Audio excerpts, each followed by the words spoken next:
دیکھنے کا راستہ بھی ایک ہے، سب آنکھوں سے دیکھتے ہیں اور سنتے ہیں کانوں سے، چلتے ہیں پیر سے، چاہے کہیں کے بھی رہنے والے ہوں، مرد ہوں یا عورتیں، بچے ہوں یا بچیاں، عرب ہو یا عجم، احمر ہو یا اسود۔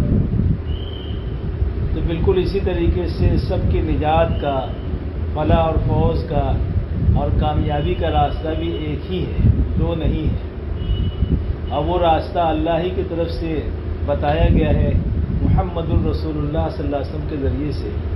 وہ دین والا راستہ ہے، اسلام والا راستہ ہے، یہی راستہ اللہ کو پسند ہے، اور اسی راستے پہ جو لوگ چلے ہیں وہ منزل کو پہنچے ہیں، کامیاب ہوئے ہیں، اور جو اس راستوں کو چھوڑے وہ منزل سے بھٹک گئے اور وادیوں میں جا کے گر گئے، ہلاک ہو گئے۔ کامیابی تک پہنچانے والا، اللہ کو راضی کرنے والا، جنت تک لے جانے والا ایک ہی راستہ ہے، سالڈ، سندر، مضبوط، ٹکاؤ، پائیدار، چانگلا، پدشیر، وہ اسلام والا راستہ ہے۔ ان الدین عند اللہ الاسلام، بے شک اگر کوئی دین ہے جو اللہ کو پسند ہے اور جو اللہ نے اپنے بندوں کے لیے منتخب کیا ہے تو وہ ایک ہی دین ہے، وہ دین اسلام ہے۔ حضور پاک صلی اللہ علیہ وسلم کے اوپر جو بہت سارے ہم درود پڑھتے ہیں، اس میں ایک درود شریف یہ بھی ہے کہ الصلاۃ والسلام علی ناسخ الشرائع والادیان، صلاۃ و سلام ہو، درود و سلام ہو اس نبی پر جو تمام ادیان سماویہ کو منسوخ کرنے والے، ریجیکٹ کرنے والے، ریفیوز کرنے والے، اس لیے کہ جو کچھ بھی دین اللہ نے اتارا ہے اپنے اپنے دور میں اپنے بندوں کی رہبری، ہدایت اور کامیابی تک پہنچانے کے لیے، اس دور کے لیے وہی دین ان کے لیے تھا، اور جو نبی آئے تھے اس دور کے لیے ان کی نبوت ہی کی پیروی میں اور اتباع میں ان کی نجات تھی۔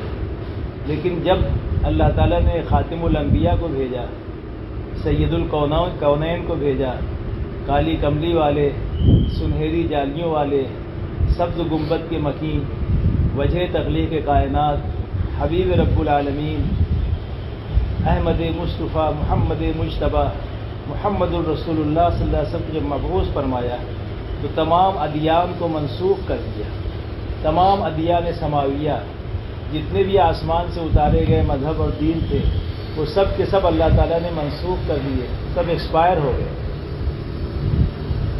اور تمام کتب سماویہ بھی منسوخ ہو گئی، توریت، انجیل، زبور اور 100 صحیفے، وہ سب پر ایمان لانا ضروری ہے، اور وہ اپنے وقت کے لوگوں کے لیے ہدایت کی کتاب تھی، لیکن اب قرآن کے نازل ہونے کے بعد اور محمد الرسول اللہ صلی اللہ علیہ وسلم کے آنے کے بعد تمام کتب سماویہ اور تمام ادیان سماویہ منسوخ ہو گئے، ریفیوز ہو گئے، ریجیکٹ ہو گئے۔ اب قیامت تک کے لیے ایک ہی دین چلے گا، وہ دین اسلام ہے۔ الیوم اکملت لکم دینکم واتممت علیکم نعمتی ورضیت لکم الاسلام دینا، آج کے دن ہم نے تمہارے دین کو جو نبی کی بعثت سے لے کے اب تک وقتاً فوقتاً اترتا رہا، 22 سال 7 مہینہ 14 دن میں جو قرآن ہم نے اتارا 23 سال کے عرصے میں، آج اس کی ہم نے تکمیل کر دی، حرام حلال جائز ناجائز ہر چیز کا، ہر لائن کی رہبری ہم نے اس میں مکمل کر دی۔ آج کے دن ہم نے تمہارے دین کو، جیون کے بتانے کے مارگ کو، زندگی کے گزارنے کے راستے کو پرفیکٹ کر دیا، مکمل کر دیا، اور ہم نے اپنی نعمت کی تکمیل کر دی، اللہ نے اس کو نعمت قرار دی ہے، اور واقعی نعمت ہے، ہمارا دین جو ہے نعمت ہے، دین فطرت ہے، اور فرمایا کہ ہم نے منتخب کر لیا ہے، سلیکٹ کر لیا ہے، پسند کر لیا ہے تمہارے لیے، یعنی جو لوگ بھی اب اس نازل کردہ دین پر چلیں گے ہم ان سے راضی ہوں گے اور ان کو کامیاب کریں گے۔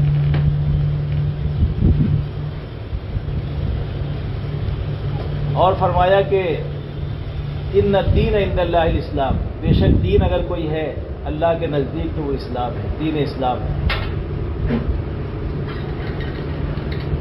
آج تک جو لوگ کامیاب ہوئے ہیں حضور پاک صلی اللہ علیہ وسلم کے زمانے سے لے کے آج تک اور اس سے پہلے بھی، وہ دین پر چل کر ہی کامیاب ہوئے، چاہے غربت کے نقشے میں رہے ہوں اور چاہے چاہے مالداری کے نقشے میں رہے ہوں، چاہے حکومت کے نقشے میں رہے ہوں، اللہ نے انہی لوگوں کو کامیاب کیا جن کی زندگیوں میں دین تھا، اور وہی لوگ ناکام ہوئے جن کی زندگیوں میں دین نہیں تھا، اور آئندہ بھی وہی لوگ کامیاب ہوں گے جن کی زندگیوں میں دین ہوگا، اور وہی لوگ ناکام ہوں گے جن کی زندگیوں میں دین نہیں ہوگا۔ تو یہ بات اللہ نے بطور قاعدے اور قانون کے بنا دی ہے کہ اب ہم قیامت تک کے ہمارا یہ فیصلہ ہے کہ وہی لوگ کو ہم کامیاب کریں گے، انہی لوگوں کو کامیاب کریں گے جن کی زندگیوں میں دین ہوگا، اور ان کو ناکام کریں گے جن کی زندگی میں دین نہیں ہوگا۔ بدلے گا زمانہ لاکھ مگر قرآن نہ بدلا جائے گا، اس میں کوئی پریورتن ہوا ہے نہ ہوگا۔ اس لیے اپنے دلوں میں یہ بات اتار لیں کہ نجات، فلاح اور فوز اور کامیابی کے لیے اللہ تعالیٰ نے ہمیں جو دین دیا ہے اسی میں نجات ہے، دونوں جہاں کی فلاح اور فوز ہے، کامیابی ہے، سکھ ہے، چین ہے، روزیوں کی برکت ہے، دعاؤں کی قبولیت ہے، محبوبیت ہے، سارے وعدے اللہ کے دین کی اتباع پر ہے۔ اس لیے اس کو دل میں اپنے بٹھا لیں یقین کے درجے میں کہ بلا شبہ نجات کا ایک ہی راستہ ہے اور وہ دین والا راستہ ہے۔ دوسری بات، ایک المیہ یہ ہے کہ ہم نے دین کی باتوں کو سننے ہی کو محنت کی جگہ قرار دے دیا ہے۔ صرف سننا یہ دین کے آنے کا ذریعہ نہیں ہے، یہ تو صرف ایک ذہن اس طرف راغب ہو جائے کہ واقعی نجات کا راستہ دین کا ہے، اس کو سمجھنے کے لیے ترغیب ہے، کہنا اور سننا ہے۔ باقی دین جو ہے وہ تو محنت کے راستے سے آئے گا، اگرچہ محنت میں سننا بھی شامل ہے، لیکن فقط سن لینے سے دین نہیں آئے گا۔ قرآن نے کہا سمعنا وأطعنا، ہم نے سنا اور اطاعت کی، سنا اور مانا۔ تو جب تک کہ ہم سننے کو عمل سے تبدیل نہیں کریں گے اس وقت تک کہ دین زندگیوں میں نہیں آئے گا۔ حضرت شاہ محمد الیاس صاحب نور اللہ مرقدہ کا ملفوظ ہے کہ آج ہم نے دین کی باتوں کو، دین کے مذاکروں کو دین کی محنت سمجھ لیا ہے، یعنی دین کی محنت کی جگہ دے دی ہے ان کو، ان مذاکروں کو اور بیانوں کو ہم نے جو ہے دین کی محنت کی جگہ دے دی ہے، حالانکہ دین جو ہے وہ تو محنت سے آئے گا۔ ایک عرب جماعت جو ہے وہ تینوں ملکوں سے کام کر کے آئی، پڑوس کا ملک اور ہندوستان اور بنگلہ دیش۔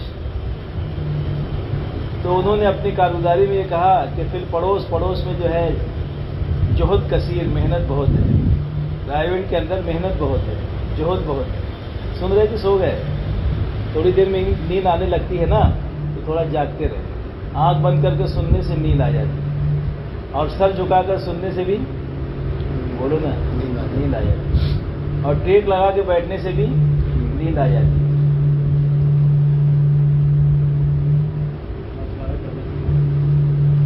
اور گھٹنوں کو پکڑ کر بیٹھنے سے بھی نیند آ جاتی ہے۔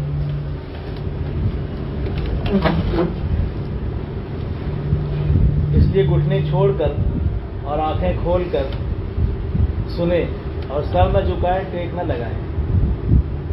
نیند تو آئے گی لیکن تھوڑا سا چوکندر ہے۔ جو جاگت ہے وہ پاوت ہے، جو سوت ہے وہ کھوت ہے۔ تو سب سوتے ہوئے سنیں گے انشاءاللہ؟ ہاں بول رہے ہیں، جاگتے ہوئے سنیں گے نا، سوتے ہوئے کیسے سنیں گے؟ بہت سے لوگ یہ اپنے آپ کو سمجھاتے ہیں اور دوسروں کو آنکھ بند کر کے سر ہلاتے رہتے ہیں، یعنی یہ بتلاتے ہیں کہ میں سو نہیں رہی، سن رہی ہوں، دیکھو میری گردن ہل رہی ہے۔ تو بات یہ چل رہی تھی کہ پڑوس میں عرب لوگ گئے تو کہا جہد کثیر، محنت بہت ہے وہاں، محنت بہت کرتے ہیں، پٹھان لوگ ہیں۔ اور پھر بنگلہ دیش اکرام کثیر، وہاں خدمت بہت کرتے ہیں، گرم پانی، صابن دانی، مچھر دانی، سلیمانی چائے، گرین ٹی، یلو ٹی، دودھ والی، نمکین، میٹھا، اکرام بہت کرتے ہیں۔ اور پھر ہم فکر کثیر، فکر کام نہیں کرتے، خالی فکر بہت کرتے ہیں۔ تو ایسی ہمارا حال ہے کہ ہم نے بات سن لینے کو، بیان کر لینے کو، کتاب پڑھ لینے کو دین سمجھا ہے، حالانکہ یہ جزو دین ہے، دین پر آگے بڑھنے کے لیے ایک ذریعہ ہے۔ تو ہمیں اس پر اکتفا نہیں کرنا ہے، خالی بات کہہ لینے سے، سن لینے سے نہیں، بلکہ جہد سے آئے گا دین۔ جو آیت میں نے پڑھی ہے والذین جاہدوا اللہ نے اس آیت مبارکہ میں فرمایا ہے کہ ہم نے ہدایت کے لیے جہد کو شرط قرار دیا ہے. بنا جہد، بغیر اسٹرگل کے، بغیر محنت کے دنیا کی معمولی چیز بھی ہاتھ نہیں آتی. نمک ہاتھ نہیں آتا، کھانا نہیں تیار ہوتا، کپڑا نہیں بنتا، مکان نہیں بنتا. صوبے دار بننا ہو تو محنت ہے، فوجدار بننا ہو تو محنت ہے، زمیندار بننا ہو تو محنت ہے، مالدار بننا ہو تو محنت ہے، دکاندار بننا ہو تو محنت ہے، عیالدار بننا ہو تو محنت ہے، عامدار بننا ہو تو محنت ہے، خاصدار بننا ہو تو محنت ہے. تو ایماندار اور دیندار بننے کے لیے بھی محنت ہے نا. اور جب محنت کے لیے کہا جاتا ہے کہ بولو محنت کے لیے کون تیار ہے، تو ہم سب جو ہے دنیا کی چیزوں کا عذر بنا کر کہ فلاں بیمار ہیں، فلاں باہر ہیں، فلاں یوں ہے، اور دنیا کا تقاضا آ جاتا ہے تو سب ایڈجسٹ ہو جاتے ہیں، سب ترتیب بن جاتی ہے. اور دین کا معاملہ آتا ہے تو دنیا بھر کے بہانے میں اور آپ کر لیتے ہیں. اس لیے کہ دین کی اہمیت دلوں سے نکلی ہوئی ہے دنیا کے مقابلے میں. اس لیے دنیا کے لیے بڑی بڑی قربانی دینا، 2 سال کے لیے Dubai, Sharjah, Abu Dhabi, Kuwait, Bahrain, Saudi جانا آسان ہے. بوڑھی ماں کو چھوڑ کر، بیمار بچوں کو چھوڑ کر، چھوٹے بچوں کو پیسہ کمانے جا رہے ہیں. تو پیسہ کمانا آسان ہے، اس کے لیے 2 سال کے لیے چلے جاتے ہیں. اور جب دین کے لیے بات آتی ہے کہ دین بھی محنت سے آئے گا تو بولتے دعا کرو. تو ٹھیک ہے، گھر میں بیٹھے رہو، سب کو دعا ہی کرتے رہیں، کسی کو مت بھیجو کام پر، اور پڑھائی میں دعا سے کام چلاتی رہو. بولتے نہیں دعا بھی کریں گے، محنت بھی. تو دین میں بھی ایسے ہی ہے نا. دین میں خالی دعا پر اکتفا کر لیتے ہیں، اور دنیا میں دعا بھی کرتے ہیں، دوا بھی کرتے ہیں، یعنی محنت بھی کرتے ہیں. اور دین کی بات آتی ہے تو محنت میں معاملہ ہمارا ٹھنڈا ہو جاتا ہے. تو دوسری بات یہ ذہن میں بٹھا لو، کامیابی اگر حاصل کرنا ہے تو دین کے بغیر نہیں ملے گی، اور دین کو حاصل کرنا ہے تو محنت کے بغیر نہیں ملے گا. کامیابی دین کے بغیر نہیں ہے، اور دین محنت کے بغیر نہیں ہے. بغیر محنت کے دین زندگی میں نہیں آئے گا. اور محنت کا موقع مرنے سے پہلے پہلے ہے. محنت کا موقع کب ہے؟ موت سے پہلے پہلے. اور موت کب آئے گی کچھ بھروسہ نہیں. اس لیے ٹالنا، پھر کریں گے، بعد میں کریں گے، اس پہ بولتے ہوئے بہت سوں کی زندگیاں گزر گئی، دنیا سے چلے بھی گئے. اور ایسی ہمارے بھی وقت پورا ہو جائے گا. اس لیے کہتے ہیں جو کام کل کرنا ہے آج کرو، آج کرنا ہے ابھی کرو. جو کہے آج اس کا ہے راج، جو کہے کل ہو گیا ٹل، اور جو بولے پرسوں گیا برسوں. جیسے دنیا کے کام میں ہم تاخیر نہیں کرتے ہیں، ہر چیز کو جلدی کرنے کی کوشش کرتے ہیں، اور دین کے معاملے میں الٹا ہو جاتا ہے. پھر بعد میں دیکھیں گے، فرصت ملے گی جب، موقع ہوگا جب. تو نہ موقع ملے گا نہ فرصت ملے گی. اس لیے کہ دنیا تو مشغولی کی جگہ ہے، امتحان کی جگہ ہے. آج تک کوئی آدمی ہم کو آگے یہ نہیں ملا کہ مجھے فرصت ہے بھیج دو 4 مہینہ. سب کے پیچھے اللہ نے مسائل امتحان کے لیے لگائے ہیں. حال آئے تو گھبراؤ مت، مال آئے تو اتراؤ مت، اور تقاضا آئے تو اپنے کو بچاؤ مت. تو دین پر کامیابی دین میں ہے، یہ طے ہے اللہ کی طرف سے. اور یہ بھی طے ہے کہ بدون محنت کے دین نہیں آئے گا. خالی بیان سن لینے سے، کتاب پڑھ لینے سے ذہن تو بن سکتا ہے کہ ہاں دین میں کامیابی ہے، دین کے بغیر ہم نجات نہیں پا سکتے، لیکن محنت کے بغیر دین نہیں آئے گا. اس لیے اللہ تعالیٰ نے محنت کو، کوشش کو شرط قرار دیا ہے. تو بغیر محنت کے دین نہیں آئے گا. اور محنت کا موقع مرنے سے پہلے پہلے. محنت کا موقع کب ہے؟ مرنے سے پہلے پہلے. 3 باتیں ہو گئی. کامیابی دین میں ہے، دین بغیر محنت کے نہیں آئے گا، اور محنت کا موقع مرنے سے پہلے پہلے. اور چوتھی شرط جس کے بغیر دین اپنی حقیقت کے ساتھ زندگیوں میں نہیں آئے گا، وہ ہے وہ طریقہ محنت، وہ طریقہ جہد جو رسول اللہ صلی اللہ علیہ وسلم اور آپ کے صحابہ کا تھا. جیسے نبی دین لے کر آئے، دین میں نماز لائے، روزہ لائے، حج لائے، زکوٰۃ لائے، تو اس کی نیت بھی لے کر آئے کہ کیا نیت ہوگی. اس کا طریقہ بھی لے کر آئے، اس کی ترتیب بھی لے کر آئے کہ پہلے رکوع کریں گے کہ سجدہ کریں گے. اگر کوئی پہلے سجدہ کرے پھر قیام کرے تو نماز ہی نہیں ہوگی. چاہے 50 سجدے کر لے، ترتیب بدل گئی، نبی کے طریقے سے ہٹ گئی. ذبح کرنے کا طریقہ ہے حلال جانور، اس کے بغیر ذبح کریں گے پیٹ میں چھرا بھوک کر تو وہ حلال نہیں ہوگا. طریقہ بدل گیا. تو ایسی دین بھی ہم چاہیں گے کہ ٹی وی کے ذریعے، موبائل کے ذریعے، میسج کے ذریعے، لائیو کے ذریعے، SMS کے ذریعے زندہ کریں. تو یہ رواجی چیزیں ہیں. آلات سے دین نہیں زندہ ہوگا. اللہ نے مجاہدے پر ہدایت کا وعدہ کیا ہے، اور مجاہدہ مائک سے نہیں ہوگا. مائک کو 24 گھنٹہ چلائیں گے وہ نہیں تھکے گا. موبائل 24 گھنٹہ چالو رکھیں گے وہ نہیں تھکے گا. مجاہدے کا تعلق انسان کے بدن سے ہے. اس سے ہے انسان کے بدن سے، مشینوں سے نہیں ہے، آلات سے نہیں ہے.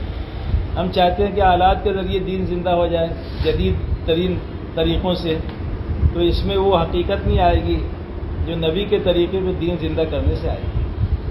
اب کوئی چاہے کہ مائک میں اذان سیٹ کر دو اور اس میں اذان ہوتی رہے، اور ایسی نماز بھی سیٹ کر دو جیسے بعض جگہ ہو رہا ہے، نماز کی آواز بھی آئے گی، ایسا لگتا ہے کہ امام پڑھا رہے، جماعت ہو رہی ہے، تو فریضہ ادا نہیں ہوگا محلے والوں کا. بولے وہ مسجد میں ہم نے لگا دیا ہے، نماز کے اذان کے وقت اذان ہو جاتی ہے اور اس میں سب سیٹ ہے، باقاعدہ صورتیں بھی پڑھی جا رہی ہے، رکوع سجدہ بھی ہو رہا ہے، اور ایسا لگ رہا ہے جماعت ہو رہی ہے، اور وہ سب مشین پر ہے. تو بتاؤ اس سے فریضہ ادا ہو جائے گا؟ نماز کے پڑھنے کی ذمہ داری ادا ہو جائے گی؟ بالکل نہیں ہوگی. اس لیے چوتھی بات ضرور یاد رکھنا کہ دین اس طریقۂ جہد سے آئے گا، اس طریقۂ محنت سے آئے گا جو طریقۂ محنت حضور پاک صلی اللہ علیہ وسلم اور آپ کے صحابہ کا تھا. اس سے ہٹ کر محنت کریں گے تو نہ اس میں تاثیر آئے گی، نہ نورانیت آئے گی، نہ حقیقت آئے گی، نہ اس کا اجر ملے گا. آپ ٹیپ پر قرآن پڑھ لیں ٹیپ کر کے اور اس کو سن لیں تو ثواب نہیں ملے گا. ہاں، بلکہ علماء فرماتے ہیں کہ ٹیپ پر جو سجدے کی آیت آئے گی تو سجدہ بھی نہیں واجب ہوگا.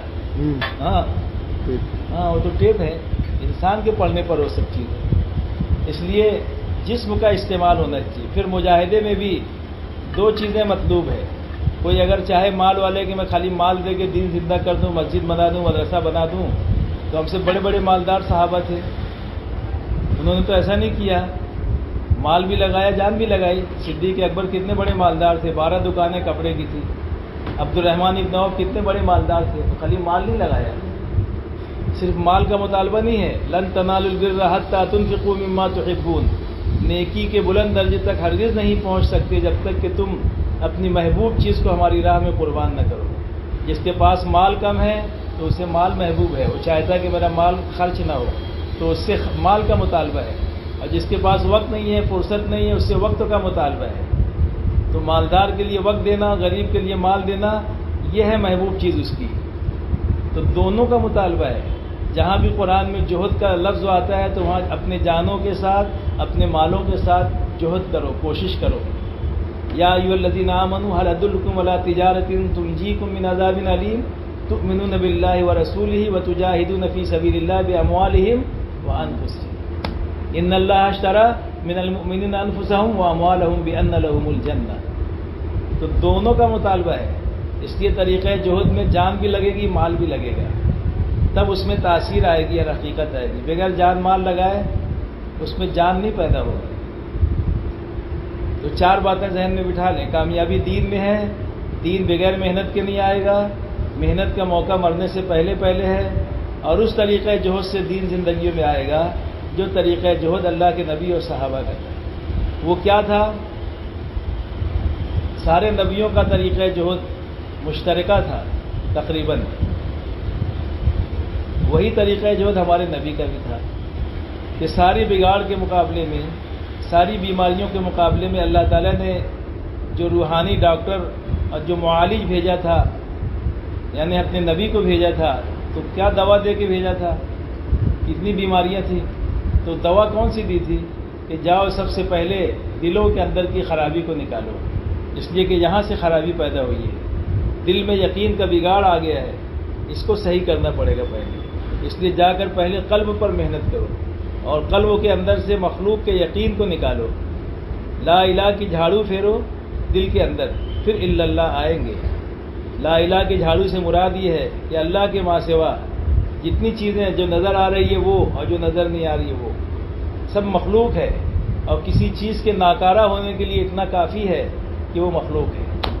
جب وہ خود سے پیدا نہیں ہوئی، اپنے پیدا ہونے میں محتاج تھی، تو پیدا ہونے کے بعد نفع دینے میں بھی اور نقصان کے پہنچانے میں بھی اپنے پیدا کرنے والے کی محتاج ہے۔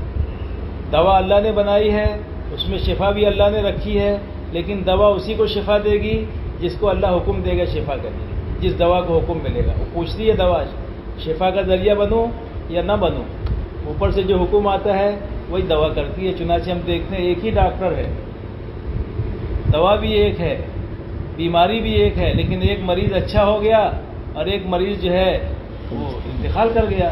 کیا ہوا؟ بولے دونوں کو تو ایک ہی بیماری تھی، ڈاکٹر بھی ایک تھا، مرض بھی ایک تھا، علاج بھی چل رہا تھا، ایک اچھا ہو گیا کہ اچھا نہیں ہوا۔ تو یہ بتا رہا ہے، اللہ تعالیٰ دکھا رہے ہیں، ہم جسے چاہیں گے دوا کے ذریعے حیات دیں گے اور جسے چاہیں گے دوا پلا کے بھی اسے موت دے دیں گے۔ تو دوا میں کچھ نہیں ہے، ہاں سنت ہے دوا کرو سبب کے درجے میں، نفع نقصان اللہ کے ہاتھ میں ہے، شفا بیماری اللہ کے ہاتھ میں ہے۔ قرآن میں بھی ہے کہ بیمار وہی کرتا ہے، شفا بھی وہی دیتا ہے۔ ایک ملک میں ہمارا جانا ہوا، لاس اینجلس، کیلیفورنیا کے اندر ایک شہر ہے لاس اینجلس، وہاں ایک ڈاکٹر عباس صاحب تھے۔ سنو ڈاکٹر کی بات چل رہی، پھر بھی سو گئے، ابھی علاج کی بات چل رہی نا، تو جاگ جاؤ۔ تو وہ اسٹمک اسپیشلسٹ تھے، ہاں پیٹ کی بیماری کے ماہر، اور اسی بیماری میں مبتلا بھی تھے، وہ پیٹ میں ہی تکلیف تھی۔ تو انہوں نے بتایا کہ دیکھو ہم لوگ دوا لکھتے ہیں نا، دوا تو وہاں لکھتے ہیں RX، بعض پیپر میں چھپا بھی رہتا ہے RX۔ تو RX کا مطلب کیا ہوتا ہے؟ بولو نا، سو گئے کیا؟ RX کا مطلب کیا ہوتا ہے؟ هو الشافی، لاطینی زبان کا لفظ ہے۔ بولے اللہ ہی شفا دیتا ہے۔ تو وہ ڈاکٹر صاحب بولتے تھے دیکھو بیماری بھی اللہ ہی دیتے ہیں اور شفا بھی اللہ ہی دیتے ہیں، ہم ڈاکٹروں کو کچھ دے دلا دیتے ہیں، ہم کچھ ڈاکٹروں کو پیسہ ایسے پیسے کے بتا کے کچھ دے دلا دیتے ہیں، ہماری روزی روٹی ہو جاتی، باقی بیماری بھی اللہ ہی دیتا ہے، شفا بھی اللہ دیتا ہے، ہماری روزی روٹی کا کچھ انتظام ہو جاتا ہے۔ تو سب اللہ کے ہاتھ میں، اس لیے لا الہ کی جھاڑو پھیرنا پڑے گی، دھرتی سے لے کے آکاش تک، تحت الثری سے لے کے عرش معلی تک، اور چیونٹی سے لے کے جبرائیل علیہ الصلوۃ والسلام تک، ذرے سے لے کے آفتاب تک، تنکے سے لے کے ہمالیہ تک، بر سے لے کے بحر تک، جن سے لے کے انس تک، اور ڈاکٹر کی گولی سے OT آپریشن تھیٹر تک، اور بندوق کی گولی سے مشین گن تک، اور اسکٹ میزائل سے لے کے پیٹریوٹ میزائل تک، اور F-16 سے لے کے F-22 F-20 B-52 بمبار طیاروں تک، اور لوور پاور سے لے کے سپر پاور تک، اور چپراسی سے لے کے وزیر اعظم تک، PM CM سے لے کے جتنے بھی اونچے نیچے پوسٹ ہے وہاں تک، اور پولیس مین سے لے کے GIG کمشنر کلیکٹر IAS آفیسران تک، اور مشرق سے لے کے مغرب تک، اور شمال سے لے کے جنوب تک، اور جو نظر آ رہا ہے وہ اور جو نظر نہیں آ رہا ہے وہ، کسی سے کچھ نہیں ہوتا۔ لا الہ الا اللہ، یہ بنانا پڑے گا پہلے، مخلوق کا دل یقین دل سے نکل جائے، کسی سے کچھ نہیں ہوتا، کرنے والی ذات تنے تنا اللہ کی، اولاد کا دینا نہ دینا اللہ کے ہاتھ میں، موت اور حیات اللہ کے ہاتھ میں، صحت اور بیماری اللہ کے ہاتھ میں۔ اگر بندوں کے ہاتھ میں ہوتا تو جن کو لڑکیاں ہیں ایک لڑکا پیدا کر کے بتائے، اور جن کو لڑکے ہی لڑکے ایک لڑکی پیدا کر کے بتائے، اور جس کو دونوں نہیں ہیں ہے نا ایک اولاد پیدا کر کے بتائے۔ ہم دیکھتے ہیں کتنے ہیں جو لاولد ہیں، کتنے ہیں جن کو لڑکیاں ہی لڑکیاں ہیں، کتنے ہیں جن کو لڑکے ہی لڑکے ہیں، اور کتنے ہیں جن کو دونوں ہیں، لڑکے بھی ہیں لڑکیاں بھی۔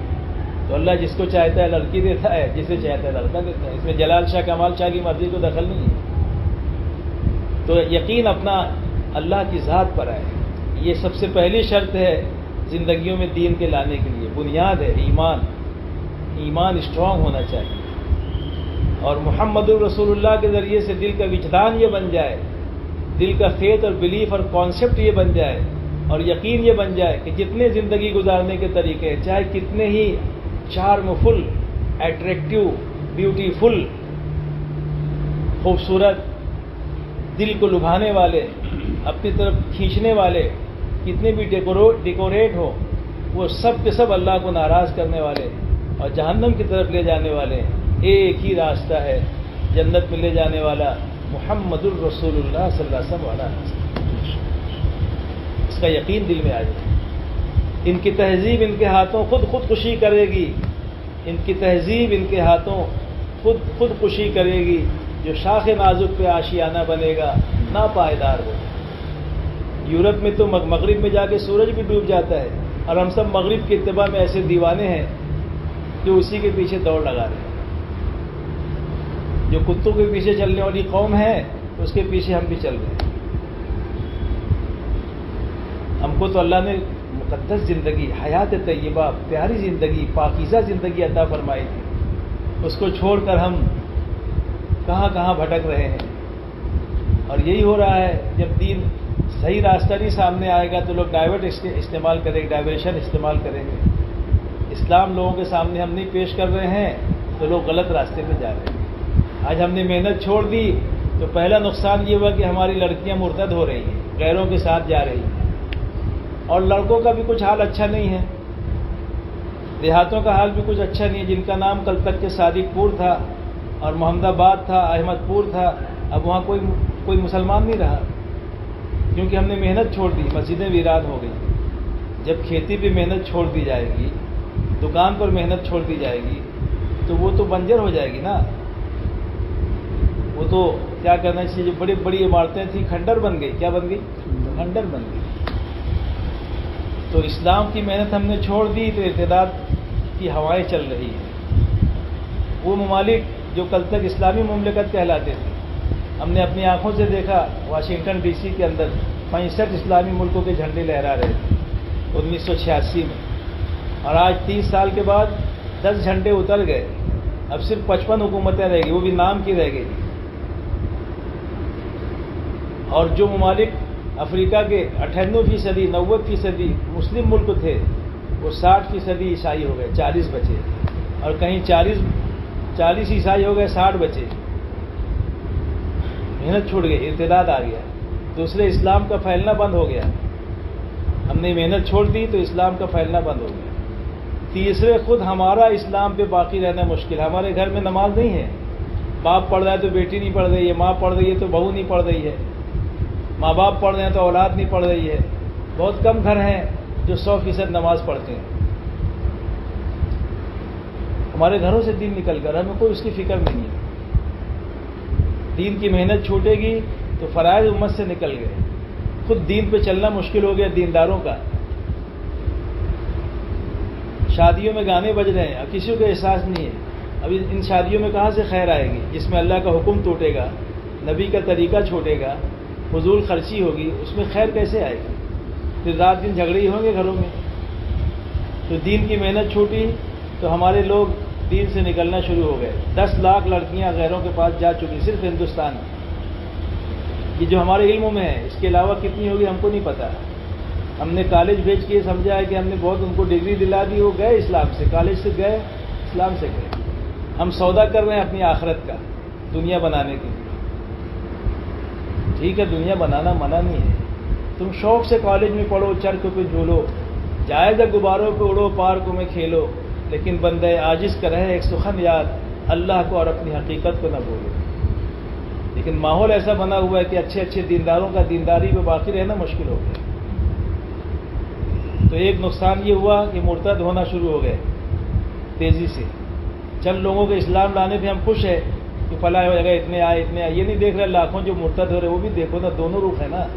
اگر 10 مسلمان ہو رہے ہیں تو 10 لاکھ تو مرتد ہو گئے، تو کون سا فائدہ ہوا ہمارا؟ اور خود ہمارا دین پہ چلنا مشکل ہو گیا، دوسرا نقصان۔ تیسرے، دعائیں قبول ہونا بند ہو گئی۔ اور چوتھے، اللہ کی جو غیبی مدد تھی اس امت کے ساتھ، وہ غیبی مدد سے امت محروم ہو گئی۔ یہ نقصان ہوا۔ اس لیے محنت میں ہم سب کو شریک ہونا ہے، عورتوں کو بھی اور مردوں کو بھی۔ یہ اور بات ہے کہ عورتوں کو پردے میں رہ کے کرنا ہے، شریعت کی حدود میں رہ کے کرنا ہے، اور مردوں کو بھی شریعت کی حدود میں رہ کے۔ دین کا کام بے دینی کے طریقے سے نہیں ہوگا۔ جیسے نماز پڑھی جائے گی تو نماز کی جو شرائط ہے، واجبات ہے، اس کی رعایت کے ساتھ جب نماز ہوگی، ایسی دین کا کام بھی جو اس کی اصول و ضوابط ہے اس کی رعایت کے ساتھ کیا جائے گا۔ تو ایمان پر محنت کرنا ہے، کلمے کے ذریعے سے دل کا یقین ٹھیک کرنا ہے، اور محمد الرسول اللہ کے ذریعے سے جسم سے نکلنے والے اعمال ٹھیک ہو جائے۔ جیسے نماز ہماری زندگی میں جو ہے وہ آ جائے، 1 نمبر پہ نماز ہے، ایمان کے بعد محنت نماز پہ کرنی ہے، آج جتنی برائیاں ہو رہی ہیں اس کے روکنے کا راستہ ایک ہی ہے کہ نماز کے پابند ہو جائیں. کیا ہے؟ ان الصلاۃ علی المؤمنین کتاب ان الصلاۃ تنہی عن الفحشاء والمنکر. بے شک نماز جو ہے فحش ہے اور ناشائستہ حرکتوں سے روکتی ہے. ہر برائی سے روکنا مشکل کام ہے. امت کو نماز پہ عمل آئے اگر، تو یہ نماز ایسی پاورفل چیز ہے کہ اگر کوئی بندہ اور بندی صحیح نماز پڑھنے والے ہو جائے تو انشاءاللہ ان کا جو ہے برائیوں سے بچنا آسان ہو جائے. برائیوں سے بچنا کیا ہوگا؟ آسان ہو جائے. اس لیے ہم خود بھی نماز کی پابندی کرتے ہوئے اس کی کوشش کریں گھر میں کوئی بے نمازی نہ رہے. یہ بچے جو ہے نا، جب یہ بولنے لگ جائیں ان کو کلمہ یاد کراؤ، اور جب یہ 7 سال کے ہو جائیں تو نماز نہ پڑھنے پہ 7 سال کے ہو جائے تو نماز کی ان کو ہدایات دے، نماز پڑھیں، نماز کی ترغیب دیں. اور جب یہ 8 سال کے ہو جائے تو ان کا بسترا علیحدہ بچھائے، اور 10 سال کے ہو جائیں نماز نہ پڑھنے پر سزا دے. یہ والدین کی ذمہ داری ہے. ماں باپ کی گود، خصوصاً ماں کی گود پہلا مدرسہ ہے بچوں کے لیے. والدین کا اثر اولاد پہ جاتا ہے. ماں باپ کی دینداری اولاد پہ جائے گی. ہم دیندار ہوں گے تو بچے بھی دیندار ہوں گے. ہم دین سے دور ہوں گے تو بچے بھی دین سے دور ہوں گے. بچے ماں باپ کے مذہب پر ہوتے ہیں. اگر ماں باپ یہودی ہیں تو یہودی بن جاتے ہیں، ماں باپ عیسائی ہیں تو عیسائی بن جاتے ہیں، مشرک ہیں تو مشرک بن جاتے ہیں.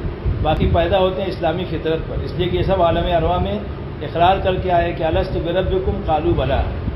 یعنی سب مسلمان پیدا ہوتے ہیں اسلامی فطرت پہ، لیکن ماں باپ انہیں جیسے ہوتے ہیں ویسا بنا دیتے ہیں. تو ہم جیسے ہوں گے ویسی اولاد ہوگی، جیسی ماں ہوگی ویسی اولاد ہوگی. خدیجہ رضی اللہ تعالیٰ جیسی ماں ہے تو ام کلثوم، زینب، رقیہ اور فاطمۃ الزہرا جیسی اولاد ہے رضوان اللہ تعالیٰ عنہم اجمعین. فاطمہ جیسی ماں ہے تو سیدنا حسن اور سیدنا حسین جیسے اولاد ہیں، بچے ہیں. بہت سارے اللہ والے گزرے ہیں، وہ سب جو بنے ہیں ولی ماں کی تربیت سے، ماں کی دعا سے، ماں کی دینداری کا اثر آیا. خواجہ نظام الدین اولیاء رحمۃ اللہ ماں کی دعا کی برکت سے اتنے بڑے اللہ والے بنے. شیخ عبد القادر جیلانی رحمۃ اللہ ماں کی تربیت تھی. امام بخاری رحمۃ اللہ کو امام بخاری بنانے میں ان کی ماں کا ہاتھ ہے. تو بڑے بڑے دنیا میں جو لوگ گزرے ہیں اس کے پیچھے عورتوں کا ہاتھ ہے. اس لیے ماں کی ذمہ داری باپ کے مقابلے میں زیادہ ہے، اس لیے کہ زیادہ وقت بچوں کا ماں کے پاس گزرتا ہے. اس لیے ہم ان کو بچپن ہی سے دین سکھائیں، نماز کا پابند بنائیں، خود بھی نماز پڑھیں، نماز سیکھیں. واجبات کیا ہیں، فرائض کیا ہیں، پاکی ناپاکی ہے، وضو ہے، غسل ہے، پڑھنے کی دعائیں ہیں، اتحیات ہے، صورتیں ہیں. تھوڑا تھوڑا بچوں کو یاد کریں، خود بھی سیکھیں. بلکہ گھر میں روزانہ تعلیم کریں، تھوڑی دیر کے لیے گھر کو مدرسہ بنائیں. اور جیسے بچے ہیں ان کو مکتب بھی بھیجیں محلے کی مسجد میں، تاکہ قرآن سیکھیں، تجوید سیکھیں، وضو غسل کے فرائض سیکھیں، عقائد یاد کریں. ایمان کیا ہے، ایمان مجمل، ایمان مفصل، پہلا، دوسرا، تیسرا، چوتھا، پانچواں کلمہ کیا ہے، وضو کے فرائض کیا ہیں، دعائیں کیا ہیں. یہ سب موٹی موٹی باتیں مکتب میں پڑھائی جاتی ہے. تو بچوں کو مکتب بھیجیں تاکہ کوئی بچہ اور کوئی بچی ایسا نہ بچے جو مکتب نہ جا رہے ہیں. اسکول کے ساتھ مکتب جانا ضروری ہے، چاہے 1 گھنٹے ہی کے لیے کیوں نہ ہو. عصر سے مغرب یا مغرب سے عشاء، یا صبح کی اسکول ہے تو دوپہر میں 2 سے 4، دوپہر کی اسکول ہے تو صبح 8 سے 10. اس طرح مسجدوں میں مکتب کا نظام چلتا ہے، اس میں اپنے بچوں کو بھیجیں. اور گھر میں آپ بڑے لوگ جتنے ہیں، بہو، بیٹیاں، عورتیں، مرد، ایک وقت تعلیم کا مقرر کریں. مثال کے طور پر ناشتے کے وقت سب رہتے ہیں، اس وقت تعلیم کر لو. یا اس وقت دوپہر میں سب آ جاتے ہیں کھانے کے عنوان پر، اس وقت تعلیم کر لو. یا اس وقت کھانے کے بعد ڈیوٹیوں پہ جانا ہے تو مغرب بات کر لو، عشاء بات کر لو. دن و رات کے 24 گھنٹے ہوتے ہیں، اس میں 1 گھنٹہ ایسا ضرور گھر میں ہوتا ہے سب کے لیے کہ وہ سب لوگ گھر پر ہوتے ہیں، باپ بھی، بھائی بھی، بیٹا بھی، بچے بچیاں. نہ ان کے مدرسے کا ٹائم ہوتا ہے، نہ اسکول کا، اور نہ مردوں کے ڈیوٹیوں پہ جانے کا. ایسا وقت طے کرو جس میں سب لوگ گھر پر رہیں اور 1 گھنٹے کا وقت ان کے پاس فارغ ہو. اس میں آپ پہلے قرآن سیکھنے سکھانے کی تھوڑی سی محنت کریں اور اس کے بعد پھر جو ہے تعلیم کریں. فضائل اعمال اور فضائل صدقات میں سے 15-15 منٹ کتاب پڑھ لیں. پھر اگلے دن منتخب احادیث میں سے آدھا گھنٹہ کر لیں. پھر 6 صفات کا مذاکرہ کریں. ایمان ہے، نماز ہے، علم و ذکر ہے، اکرام مسلم ہے، اخلاص نیت ہے، دعوت و تبلیغ ہے، اور پرہیز کے طور پر لائنی باتوں سے بچنا ہے. سو گئے سامنے بیٹھنے سے آدمی سنتا ہے. میری کرسی ایسے رکھنا چاہیے تھا, سب الٹا کام ہو گیا. گھما دو اس کو, ابھی بھی وقت ہے 2 منٹ میں. تو میں یہ عرض کر رہا تھا ایسے گھما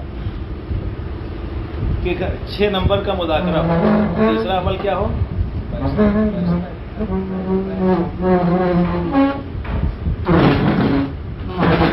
3 عمل ہو گئے نا. پہلا عمل کیا؟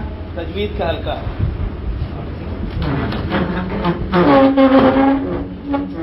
اور دوسرا کتابی تعلیم, اور تیسرا عمل 6 صفات کا مذاکرہ, اور چوتھا عمل بولو گھر والوں کو تیار کریں محنت کے لیے. خالی باتوں سے دین زندہ نہیں ہوگا, باتوں سے بات پوری ہوگی, کام سے کام پورا. اچھی باتیں اچھے عمل کا بدل نہیں ہو سکتی. آپ نے فضائل سنے کہ حلوے کے یہ فضائل ہیں اور اس طرح بنتا ہے, اس میں اتنا گھی, اتنا روا, اتنا بادام, اتنا پستہ, اتنا یہ, اتنا وہ. اب تو جاگ جاؤ, حلوے کی بات چل رہی ہے تو اتنا بول دینے سے حلوہ پک جاتا ہے نا آپ کے یہاں پٹنہ میں؟ نہیں پکے گا, اچھا پکانا پڑے گا. تو وہی دین بھی ہے, یہی تو بتا رہے ہیں کہ دین بھی خالی باتوں سے نہیں آئے گا نا, تو گھر میں تیار کرنا پڑے گا. دیکھو یہ سب باتیں سیکھنے کے لیے اب تو مدرسے میں جا نہیں سکتے, بچے تو جائیں گے مدرسے میں, لیکن یہ بڑی عمر کے جو یہ کہاں جائیں گے؟ تو یہ چلت العلوم فرت العلوم ہے. اللہ کے راستے میں بڑی عمر کے لوگ نکلتے ہیں, عورتیں بھی مرد بھی, محرم کے ساتھ عورتیں گھروں میں رہتی ہیں اور وہاں سیکھنا سکھانا کرتی ہیں. مقامی بہنیں بھی آتی ہیں, ان کے ساتھ بیٹھتی ہیں, وہ بھی سیکھنا سکھانا کر لیتی ہے, اور مرد مسجدوں میں آ جاتے ہیں. تو اس طریقے سے یہ گویا چلتا پھرتا مدرسہ ہے بڑوں کے لیے. تو اس میں نکل کے سیکھو, یہ تشکیل کرو گھر میں لوگوں کو. ہاں محنت کے لیے تیار کرو. بغیر محنت کے لیے اللہ نے دنیا میں بھیجا ہے. لقد خلقنا الانسان فی کبد. اللہ کہتے ہیں ہم نے انسانوں کو مشقتوں میں پیدا کیا ہے, محنت کے لیے پیدا کیا ہے. راحت و آرام تو جنت میں ہے, ہم یہیں آرام کرنے کے چکر میں پڑ گئے. تو تشکیل کرو گھر میں, اور پھر اگلے دن کی تعلیم کا مشورہ آج کر لو. جیسے دوپہر میں کھانا کھاتے تو مشورہ کرتے شام کو کیا بنے گا, پلاؤ بنے گا کہ بریانی بنے گی, کہ مچھلی بنے گی, کہ آملیٹ بنے گا, کہ پاپلیٹ بنے گا, کہ چاکلیٹ کھانا ہے, کیا ہے. شام کا مشورہ ابھی کر لیتے نا. پھر تو کل کا مشورہ آج کرو کہ آج کتاب امی نے پڑھی تھی, کل ابا پڑھیں گے.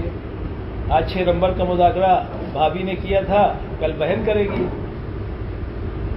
اس طرح تشکیل ہو کہ بھئی تجوید کا حلقہ, کتابی تعلیم اور 6 نمبر کا مذاکرہ. یہ 5 کاموں کے ساتھ تعلیم کرنا ہے. پہلا تجوید کا حلقہ, دوسرے کتابی تعلیم, تیسرے 6 نمبر, چوتھے تشکیل, اور 5واں مشورہ.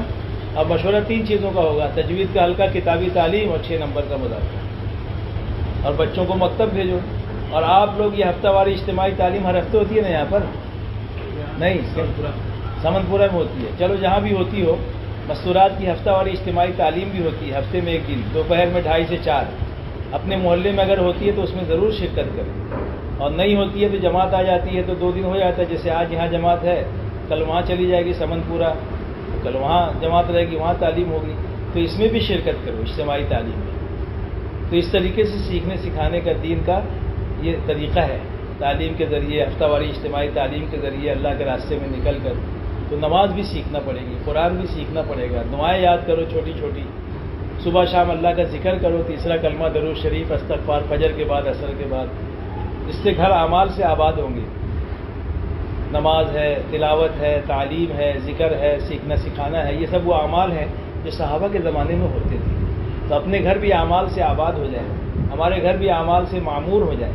آج ہمارے گھر چیزوں سے بھر گئے, پلنگ ہے, کرسی ہے, چیئر ہے, صوفہ سیٹ ہے, فریج ہے, کپڑا دھونے کی مشین ہے, اور کیا ہے بولو نا, موبائل ہے, پنکھے ہیں, اور ٹی ٹیبل, ہاں کیا کیا ہے. اب کچن میں کیا کیا رہتا ہو تو آپ لوگ کو معلوم ہے کتنے سامان ہیں. سامان سے ہمارے گھر بھر گئے اور اعمال سے خالی ہو گئے. تو اپنے گھروں کو اعمال سے بھرنا ہے. کیسے بھرنا ہے؟ اعمال سے بھرنا ہے. یہ محنت کرنا ہے, یہ ساری محنت کا راستہ ہے. تو یہ ترتیب محنت کی, ایمان بنانا ہے, نماز بنانا ہے, اس کو سیکھنا ہے, ذکر تلاوت کا اہتمام کرنا ہے, اور اسی طریقے سے اعمال کو قبول کرانے کے لیے اور اپنی نیکیوں کو بچانے کے لیے 2 عمل اور ہے. اگر ہم چاہتے ہیں اپنی نیکیاں محفوظ رہیں تو حقوق العباد کو ادا کرنا ضروری ہے, ورنہ یہ حق والے آئیں گے ہماری نیکیاں لے کے چلے جائیں گے. اس لیے بڑوں کا چھوٹوں کا حق، شوہر کا حق، اولاد کا حق، پڑوسیوں کا، مہمان کا، ایک دوسروں کے حقوق اللہ نے بتائے ہیں۔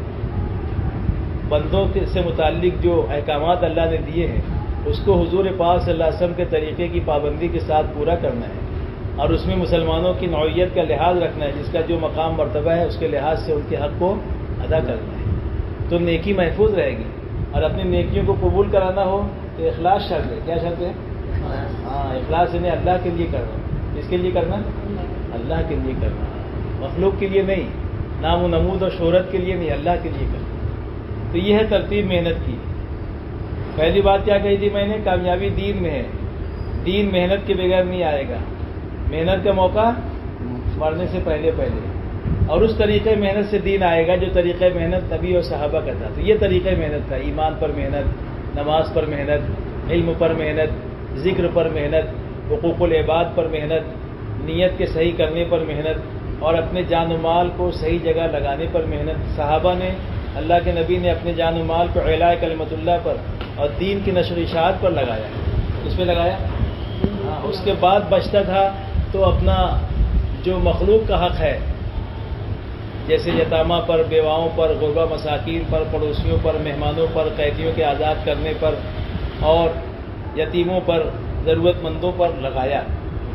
اور اس کے بعد بچتا تھا تو اپنی جائز ضروریات میں لگایا۔ جائز بولے تو یہ اپنا کپڑا ہے، مکان ہے۔ ہم لوگ تو فضولیات پہ زیادہ لگا رہے ہیں۔